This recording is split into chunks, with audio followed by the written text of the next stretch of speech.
السلام علیکم ورحمۃ اللہ وبرکاتہ۔ حضرت علی علیہ السلام کے حوالے سے جو میں نے مختصر گفتگو کی ان کی شہادت اور ان کی منقبت اور ان کے فضائل کے حوالے سے، تو بہت سے بھائیوں کا گروپ میں یہ سوال آیا کہ حضرت علی کرم اللہ وجہ کی جنگ جس شخصیت کے ساتھ ہوئی تھی نا، یزید کا باپ ابو سفیان کا بیٹا اور ہند کا بیٹا معاویہ، اس کے متعلق بھی کچھ بتائیں، کیونکہ اس کو تو پاکستان میں بڑا کاتب وحی اور ہادی اور مہدی اور بہت اچھا انسان سمجھا جاتا ہے کہ یہ سب سے بڑا جھوٹ ہے کائنات کا۔ ہمارے محدثین محققین مورخین نے معاویہ کی کوئی شان بیان نہیں کی، تو اس کے متعلق اور تھوڑا سا جنگ کے حالات بتا دیتے ہیں، اس سے یہ نا اس کی شخصیت کا بھی پتہ چلے اور اس کے کالے کارناموں کا بھی پتہ چلے۔ اور پاکستان میں تو ڈبے پیر، ننگے پیر، اور پاکستان میں فاسق فاجر جن کو نماز نہیں پڑھنی آتی ان کو بھی لوگوں نے پیر بنایا ہوتا ہے۔ پاکستان میں تو جھوٹے نبی کا دعویٰ کوئی کر دے اس کو بھی قادیانی ہزاروں لاکھوں اپنا نبی مان لیتے ہیں۔ پاکستان میں کوئی الوہیت کا دعویٰ کر دے اس کے ساتھ بھی لوگ لگ جاتے ہیں۔ پاکستان کی تو کیا ہی بات ہے۔ تو لہٰذا اگر پاکستان میں کوئی یزید کے ماننے والے یا مروان کے ماننے والے، اب تو مروان کا بھی عرس منایا گیا جس کو اللہ کے نبی نے لعنت کی ہوئی ہے، تو بخاری میں عائشہ سے بھی موجود ہے وہ روایت۔ اور یزید جیسے فاسق فاجروں کو کراچی کے کروڑوں کے مجمع میں، لاکھوں کے مجمع میں یزید علیہ السلام، یزید رضی اللہ زندہ باد کے نعرے بھی لگتے رہے ہیں، اور وہابیوں میں اکثر یزید رضی اللہ اور دیوبندیوں میں بھی یزید رضی اللہ کہتے ہوئے پائے گئے ہیں۔ تو پھر یہ معاویہ کے بارے میں بھی اسی طرح ہی جو ہے نا صحابیت کی چادر اڑا کر اس کو جو ہے نا وہ عزت و احترام کرنے لگ جاتے ہیں لوگ، اور یہ شاید شیعہ کی مخالفت میں کرتے ہیں کہ ویسے ان کو بھی کیا محبت ہو سکتی ہے اس معاویہ جیسے فاسق انسان سے۔ تو ہم شروع کرتے ہیں کہ سب سے پہلے یہ جو معاویہ بن سفیان ہے نا، یہ ابو سفیان جو نبی علیہ الصلوۃ والسلام کا سب سے بڑا دشمن تھا اس کا بیٹا ہے، اور ہند اس کی ماں کا نام تھا جس نے مسئلہ کرتی تھی لاشوں کا، احد میں حضرت حمزہ کی لاش کا مسئلہ کیا تھا، اور یزید اسی کا بیٹا ہے۔ تو یہ پورا خاندان ہی جو ہے نا ملعون اور لعنتیوں کا ہے، ابو سفیان، ہند اور معاویہ اور اس کا بیٹا یزید۔ یزید کا جو بیٹا تھا نا وہ اچھا انسان نکلا، اس نے اس بادشاہت کو ٹھوکر مار دی۔ اس نے کہا میں ایسی حکومت اور ایسے تخت پر نہیں بیٹھوں گا جس پر جو ہے نا آل رسول کی جو خون کے چھیٹے پڑے ہو۔ اس نے کہا میرے باپ نے آل رسول کو قتل کروایا، حسین اور اس کے رفقا کو، اور میرے دادا نے حضرت علی سے جنگ لڑتا رہا، میرا پردادا نبی سے جنگ لڑتا رہا۔ تو وہ اس غم میں ہی وہ گھر سے نہیں نکلا، اور 40 دن کے بعد وہ بیچارہ مر گیا۔ اس کی ہم عزت کرتے ہیں کہ اس نے نبی اور نبی کی آل کا احترام کیا اور حکومت کو قبول نہ کیا۔ اگر ہم صرف نسلوں کے دشمن ہوتے تو ہم کبھی بھی یزید کے بیٹے کو اچھا انسان نہ کہتے۔ تو اب آتے ہیں معاویہ کی طرف۔ جب حضرت علی کرم اللہ وجہ نے خلافت سنبھالی تو تمام گورنروں کو معزول کر کے انصار مدینہ کے جید بدری صحابہ کرام کو گورنر لگایا، لیکن اس معاویہ کیونکہ شام کا گورنر تھا، 20 سال سے چلا آ رہا تھا، تو اس کے پاس بہت اختیارات آ گئے، بڑی مضبوط حکومت کر لی اس نے۔ حضرت علی کے جو بدری گورنر جو کہ بدر کے لوگوں کی تو شان ہی بڑی اعلیٰ ہے، جو کہ حضرت عثمان بن حنیف، ان کو داخل نہیں ہونے دیا شام میں، اور اپنا جو ہے نا بغاوت کا اعلان کر دیا۔ حضرت علی کرم اللہ وجہ نے انصار اور مہاجرین کو اکٹھا کیا، مدینہ کی مسجد میں خطبہ دیا، اور اس کے قتال کے لیے باقاعدہ جو ہے نا سابقون الاولون صحابہ کی فوج لے کر معاویہ کے ساتھ جو ہے نا اس کا تعاقب کیا، اور اس باغی کی بغاوت کو کچلنے کے لیے آپ جنگ پر نکلے۔ تو نبی علیہ الصلوۃ والسلام کی وہ غیبی خبر بھی موجود ہے کہ اللہ کے نبی علیہ الصلوۃ والسلام مسجد نبوی کی تعمیر کر رہے تھے، اور حضرت عمار یاسر جو کہ سابقون الاولون صحابی ہیں، ان کے والد یاسر اسلام کے پہلے شہید ہیں، اور یہ مہاجر بھی ہیں، اور ان کی والدہ سمیہ اسلام کی پہلی شہیدہ ہیں۔ تو جب ان پر ظلم ہوتے تھے تو نبی علیہ الصلوۃ والسلام ان کو جنت کی بشارت دیتے تھے، اور کہتے تھے اصبر یا اہل یاسر انتم وعدکم الجنہ۔ یہ وہ صحابی ہیں جو کہ مسجد نبوی کی تعمیر میں دو دو اینٹیں اٹھا کے لا رہے تھے، اور اللہ کے نبی نے ان کو دیکھا، منہ پر مٹی لگی ہوئی ہے اور محنت کر رہے ہیں، اور اللہ کے نبی نے بہت محبت کے ساتھ ان کی مٹی صاف کی اور کہا وہ عمار، افسوس عمار کہ تو اتنی محنت کر رہا ہے کہ مجھے اللہ دکھا رہا ہے کہ تجھے ایک باغی گروہ قتل کرے گا، یدعونہم الی اللہ و یدعونہم الی النار، تم اسے اللہ کی طرف بلائے گا، وہ تجھے آگ کی طرف بلائیں گے۔ یہ حدیث کے راوی بے شمار ہیں جنہوں نے اپنے کانوں سے نبی علیہ الصلوۃ والسلام کو یہ کہتے سنا۔ پھر وقت آ گیا جنگ صفین میں، حضرت عمار حضرت علی کی طرف سے آئے اور شہید ہوئے، تب لوگوں کے اوپر یہ حجت تمام ہو گئی۔ ایک تو حضرت علی کا حق پر ہونا ویسے ہی لوگوں کو پتہ تھا، وہ خلیفہ راشد ہے، دوسرا حضرت عمار کی حدیث نے یہ جن کو نہیں پتہ تھا، جو دھوکے میں تھے، ان کی عقلوں کے اوپر سے یہ پردے ہٹا دیے کہ یہ عمار کو باغی گروہ قتل کرے گا۔ یہ متواتر حدیث ہے، تمام کتابوں میں موجود ہے، بخاری مسلم اور بھی کتب ستہ کے اس میں ترک موجود ہے۔ تو لہٰذا حضرت علی کرم اللہ وجہ کا حق پر ہونا تو قرآن کی نص سے ثابت ہے۔ قرآن کی نص بتاتی ہے کہ آتی اللہ و آتی رسول و اول الامر منکم، حضرت علی اولی الامر ہیں۔ قرآن کی نص سے حضرت علی کی اطاعت اللہ اور اس کے رسول کی اطاعت کے بعد فرض تھا کہ وہ چوتھے خلیفہ راشد ہیں۔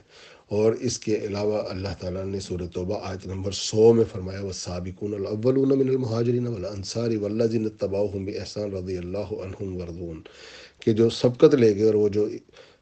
انصار اور مہاجرین میں سے ایک جماعت ہے جو احسان سے ان کی اتباع کرے گا، اللہ ان سے راضی ہو جائے گا۔ حضرت علی سبقت لے جانے والوں میں سے بھی ہیں اور مہاجرین میں سے بھی ہیں اور سابقون الاولون بھی ہیں اور اولی الامر بھی ہیں۔ تو دونوں آیات کی روشنی میں حضرت علی کی اطاعت اور اتباع معاویہ پر فرض تھا، جو کہ اس نے نہیں کی، تو لہٰذا یہ اطاعت سے اور اتباع سے خارج ہو گیا معاویہ۔ اس لیے معاویہ کو باغی، فاسق، فاجر اور واجب القتل قرار دے کر حضرت علی کرم اللہ وجہ نے اس کے ساتھ قتال کیا۔ اسحاق راہوی ہمارے بخاری مسلم کے استاد ہیں، وہ کہتے ہیں کہ لم یصح بفضل معاویہ قط شیء، کہ ایک لفظ معاویہ کے حق میں صحیح سند سے نہیں آیا۔ اور امام اسحاق راہوی کے شاگرد امام نسائی نے بھی یہی حساس علی کتاب میں لکھا، راس بالراسی، یہ پورا پورا چھوٹ جائے تو خوش نصیب ہے۔ اور سب سے پہلے کہ حضرت علی علیہ السلام نے اپنے فتویٰ دے دیا کہ اس کو قتل کرو، اور لہٰذا فوج لے جا کر اس کے ساتھ قتال کیا، اور اس قتال میں معاویہ حق سے خارج اور بغاوت پر تھا۔ اس کو قتل کرنا حضرت علی کی اولین ذمہ داری تھی اور انہوں نے کر کے دکھایا۔ اور اس قتال میں وہ بچ جاتا رہا، جس طرح اللہ کے نبی قتال کرتے رہے، بدر، احد، خندق، اس میں ابو سفیان بچ جاتا رہا۔ تو حضرت علی نے اپنا فرض ادا کیا، جس طرح نبی نے اپنا فرض ادا کیا، جاہد الکفار والمنافقین واغلظ علیہم، نبی نے بھی قتال کیا اور علی نے بھی قتال کیا۔ تو لہٰذا معاویہ بن سفیان کی کوئی شان نہیں ہے۔ یہ معاویہ وہ معاویہ ہے کہ جو ممبروں پر حضرت علی پر لعنت کرواتا رہا حضرت علی کے شہید ہو جانے کے بعد، اور جو لعنت نہیں کرتا تھا نا، ان کو جا کر یہ انسسٹ کرتا تھا۔ لہٰذا مسلم شریف 6220 نمبر حدیث موجود ہے کہ معاویہ نے سعد بن ابی وقاص سے کہا میں معنا کا سب ابو تراب، کہ تو ابو تراب کو گالی ہے، ان کے حضرت علی کا کنیت ہے ابو تراب، کہ تو ابو تراب علی کو گالی کیوں نہیں دیتا، سب کیوں نہیں کرتا۔ تو حضرت سعد بن ابی وقاص نے بہت ناراض ہوئے اور کہا میں کبھی علی کو گالی نہیں دوں گا جب تک میں نے اس کے بارے میں یہ 3 بڑی فضیلتیں، ہارون بن موسیٰ والی فضیلت بتائی، اور مولات المومنین والی فضیلت بتائی، اور مباہلہ میں لے جا کر نفس رسول والی جو ہے فضیلت بتائی۔ تو پھر معاویہ کا جو ہے نا دانت کھٹے کیے اور اس کو شرمندہ کر کے وہاں سے رخصت کیا۔ اسی طرح حضرت رسول اللہ صلی اللہ علیہ وآلہ وسلم نے اپنی غیبی خبروں میں بتایا کہ الخلافت من بعد 30 سنہ ثم تکون ملک عدودا، اور پھر ایک اور روایت میں بتایا ثم تکون ملک عادہ ثم تکون ملک، کہ خلافت میرے بعد 30 سال ہے، اس کے بعد ظالم بادشاہ تھا، اور پھر ایک بتایا کاٹ کھانے والی بادشاہ تھے، اور بتایا کہ خلافت میرے بعد 30 سال ہے اور اس کے بعد پھر ملوکیت میں تبدیل ہو جائے گی۔ تو حضرت ابو بکر کے 2 سال، حضرت عمر کے 10 سال، حضرت عثمان کے 12 سال اور حضرت علی کے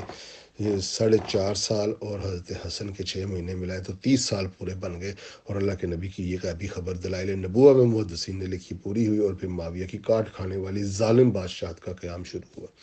تو لہٰذا معاویہ بن سفیان کی تو نہ کوئی اوقات، نہ حیثیت، نہ ویلیو، نہ فضیلت، محدثین سے بھی آگئی، حضرت علی سے بھی آگئی، اور نبی علیہ الصلوۃ والسلام نے ابن عباس سے روایت موجود ہے کہ اللہ کے نبی نے ان کو بلا بھیجا معاویہ صاحب کو، اور وہاں سے پیغام آیا کہا آکل طعام، کہ وہ کھانا کھا رہے ہیں، دوبارہ بھیجا پھر کھانا کھا رہے ہیں، تیسری مرتبہ بھیجا پھر کھانا کھا رہے ہیں۔ تو اللہ کے نبی نے جب حجت تمام کر دی، تب اللہ کے نبی علیہ الصلوۃ والسلام نے فرمایا اللہم لا یشبع اللہ بطنا، بد دعا دی کہ اللہ اس کا پیٹ ہی کبھی نہ بھرے، کہ میرے بلانے پر بھی نہیں آ رہا۔ تو لہٰذا محدثین لکھتے ہیں پھر اس کا پیٹ کبھی نہیں بڑھا، اتنا کھاتا تھا کہ اس کی بھوک نہیں مرتی تھی، کوئی اس کا اتنا موٹا پیٹ لٹک گیا کہ پھر یہ خطبہ بھی بیٹھ کر دیا کرتا تھا ممبر پر۔ تو لہٰذا یہ نبی علیہ الصلوۃ والسلام سے بنفس نفیس بھی بد دعا زدہ، اس کی حکومت بھی بد دعا زدہ، اور حضرت علی جو کہ قرآن کے ساتھ ہیں، قرآن علی کے ساتھ ہے، انہوں نے فتویٰ دے کر اس کے ساتھ قتال کیا ہے۔ قرآن کی نص کا منکر، نبی علیہ الصلوۃ والسلام کی احادیث کا منکر، خلفۂ راشدین کا منکر، اہل بیت کا بھی منکر معاویہ، اس کے سامنے سابقون الاولون صحابی جنگ کر رہے تھے اور یہ ان کے قتال پر آمادہ رہا۔ تو لہٰذا معاویہ نے الکتاب الاوائل میں آیا کہ جو پہلے پہلے کام دنیا میں ہوئے ہیں نا، ان میں ایک کام سب سے پہلا معاویہ نے جو کیا نا، مسلمان حکومت میں صحابی رسول کا سر کاٹ کر پھرایا۔ حضرت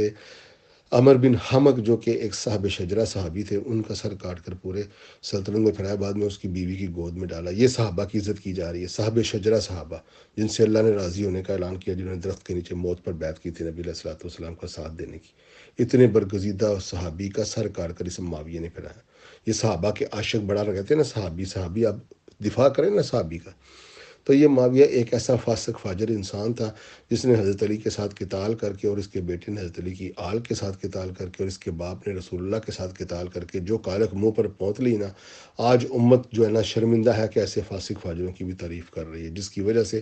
یہ مسلمان حکمران کبھی فلاح نہیں پا سکتے۔ انہوں نے اپنے نبی کی آل اور اپنے نبی اور اپنے نبی کی اولاد اور خلیفہ راشدین کے ساتھ جنگ کرنے والے اس فاسق فاجر کی تعریفیں کرنی شروع کر دی، اور ممبر اور محراب گندے کر دیے۔ ہمارے استاد کہا کرتے تھے مولانا اسحاق رحمہ اللہ کہ معاویہ جو ہے نا، اس کے پلے میں ایک بھی لفظ، ایک بھی نیکی نہیں ہے، اور علی کے پلڑے میں ہر وہ نیکی ہے کہ جو کوئی انسان سے وابستہ ہو سکتی، تو امت نے اس کو اس کے مقابلے میں لا کے کھڑا کر دیا۔ تو لہٰذا ہمیں نہ اہل تشیعوں سے کوئی سروکار ہے اور نہ ناسبیوں سے کوئی سروکار ہے، ہمیں اللہ اور اس کے رسول کی باتوں پر عمل کرنا ہے۔ معاویہ بن سفیان ایک باغی فاسق فاجر شخصیت تھی جس نے حضرت علی کرم اللہ وجہ کے ساتھ جنگ کر کے اس خلافت کو بھی نقصان پہنچایا، امت کو بھی نقصان پہنچایا، اور آج تک اس علی جیسے عظیم انسان کی شہادت کے بعد اس امت کو خلافت نصیب نہیں ہوئی۔ اور جب تک اس امت میں خلافت نہیں آئے گی، جتنی بھی بربادیاں، جتنے بھی کرائم، جتنے بھی ظلم ہوتے رہیں گے، اس سب کا حصہ دار یہ معاویہ، یزید اور اس کے چاہنے والے بنتے رہیں گے۔ السلام علیکم ورحمۃ اللہ۔